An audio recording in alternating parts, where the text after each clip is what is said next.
네, 여러분 안녕하십니까. 6월 13일 송영진 방송에 아침에 보고 듣는 생생 시사썰 시간입니다. 자, 오늘은 한 주를 시작하는 월요일입니다. 모두가 힘차고 또 행복한 한 주간이 되시기를 기원합니다.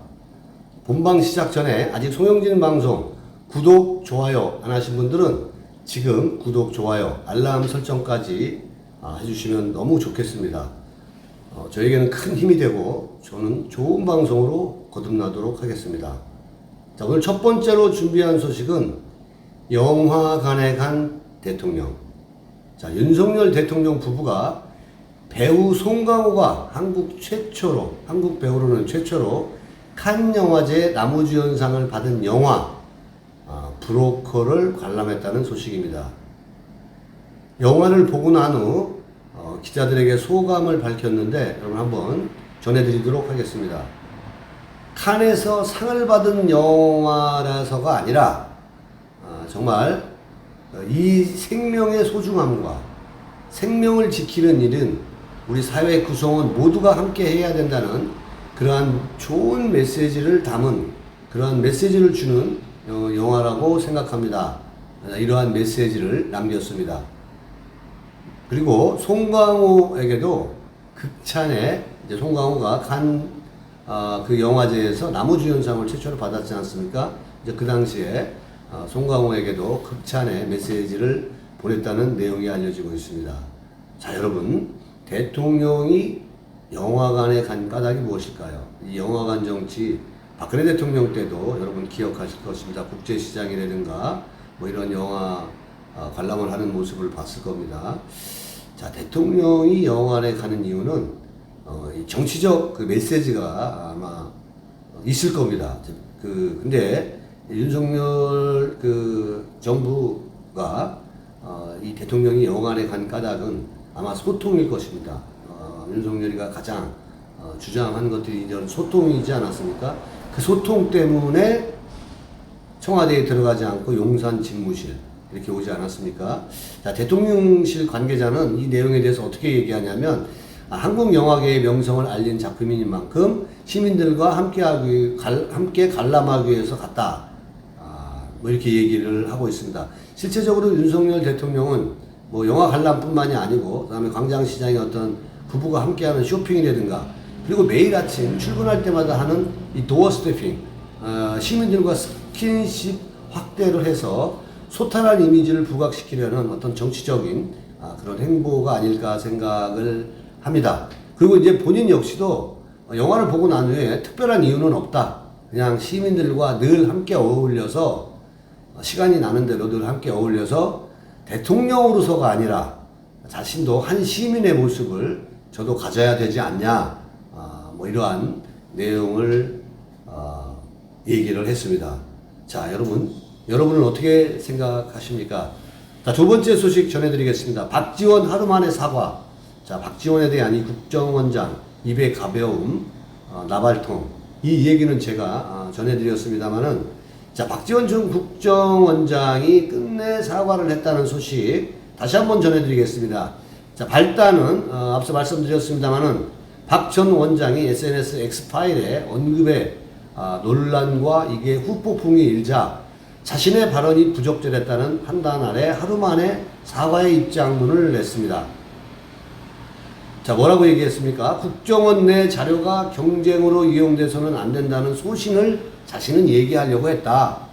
그런데 이후 여하를 막론하고 국정원에 부담이 된다면 공개 발언 시 앞으로는 더욱더 유의하겠다.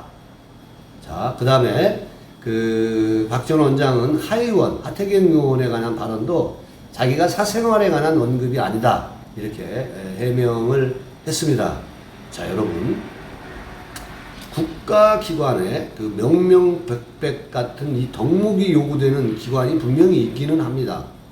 하지만 여러분, 국방부와 국정원 같이 정부 하나에 전체가 무너질 수도 있는 그런 기관의 수장은 이 주둥아리가 관리가 핵심이 아니겠습니까, 여러분? 여러분 어떻게 생각하십니까?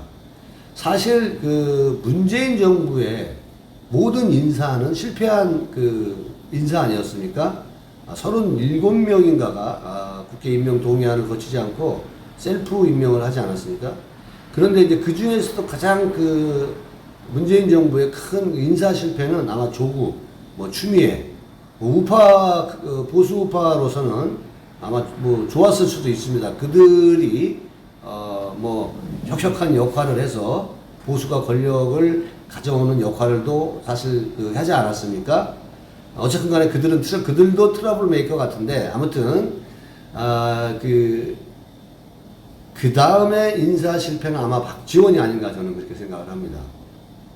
그리고 저런 사람이 대한민국의 국정원 원장이었다는 게, 뭐 저 자신으로서도 정말 수치스럽고 부끄럽지만은, 제가 부끄러워할 일은 아니지만은, 대한민국이 부끄럽다는 얘기죠. 문재인의, 더 중요한 건 문재인 5년의 이러한 부분들을, 어떤 그 민낯을 보는, 가늠해 보는 그런 게 아닌가 생각을 합니다. 존경하는 자유우파 국민 여러분, 이 국정원은 보안이 생명입니다. 자, 국정원이 발끈을 했습니다. 이 사람이 사과문을 낸 것도 국정원이 발끈을 했기 때문이에요. 그래서 국정원은 하루 만에 강한 유감을 표하는 입장문을 냈습니다. 자, 어떻게 냈냐면, 사실 여부를 떠나서 재식 시 알게 된 직무사항을 공표하는 것은 대단히 부적절한 행동이다. 전직 원장의 발언은 정치적 목적으로 해석되고 국정원을 불필요한 정쟁의 소용돌이 속으로 몰고 갈 수가 있다 라고 지적을 했습니다. 저는 이렇게 박지원이가 어떤 목적의식 없이 이 얘기를 하지 않았다고 생각합니다. 자, 박지원은 이렇게 언제나 그랬습니다. 자신의 존재감이나 우월감을 표출하려고 하는 그러한 기질이, 소인배적인 기질이 있는 사람입니다. 대단히 경망스러운 행동으로 저는 보입니다. 그리고 마지막 이 내용을 말씀드리고 싶은 것은, 이 박지원의 발언은 굉장히 의도적이다. 저는 이렇게 보여집니다. 뭐 앞서 주저리 지가 자신이 설명을 했습니다만은 그건 다 필요 없는 얘기고, 윤석열 대통령의 엑스파일도 있다. 이게 저는 핵심이었던 것 같아요. 이름으로써 자신의 존재감, 나 함부로 건들지 마.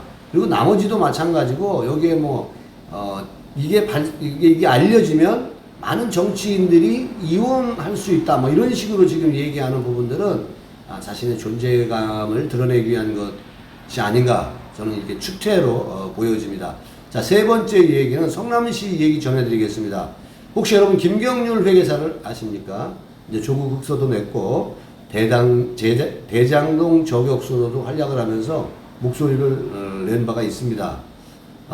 그런데 이 김경률 회계사가 대장동 의혹의 실체를 캐기 위해서 성남시가 이 김경률을 투입했다고 합니다. 이거 대단히 잘된 일입니다.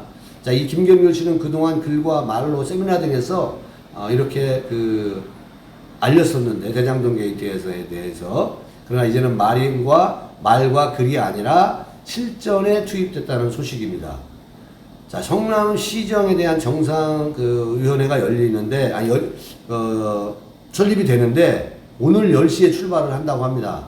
자, 신상진 성남시장은 성남의 대장동 게이트 특혜 비리 의혹 사건들에 대해서 앞으로 이제 진상을 행정적으로 밝힐 수 있는 건 바뀌고, 또 이재명과 은수미 재임 당시에 의혹들도 지금 정조준하고 있다고 합니다. 여러분 아시겠지만 성남시는 2010년 이후에 이번에 12년 만에 지방 권력이 교체되었습니다. 그동안 이재명과 그 이후에 8년간 이재명이가 하고 은수미하고 교체됐죠. 네. 그래서 이번에 뭐 대장동, 백현동 개발 특혜 의혹과 함께 성남FC 후원금 의혹 등도 성남시 자체적으로 행정적으로도 밝힌다고 합니다.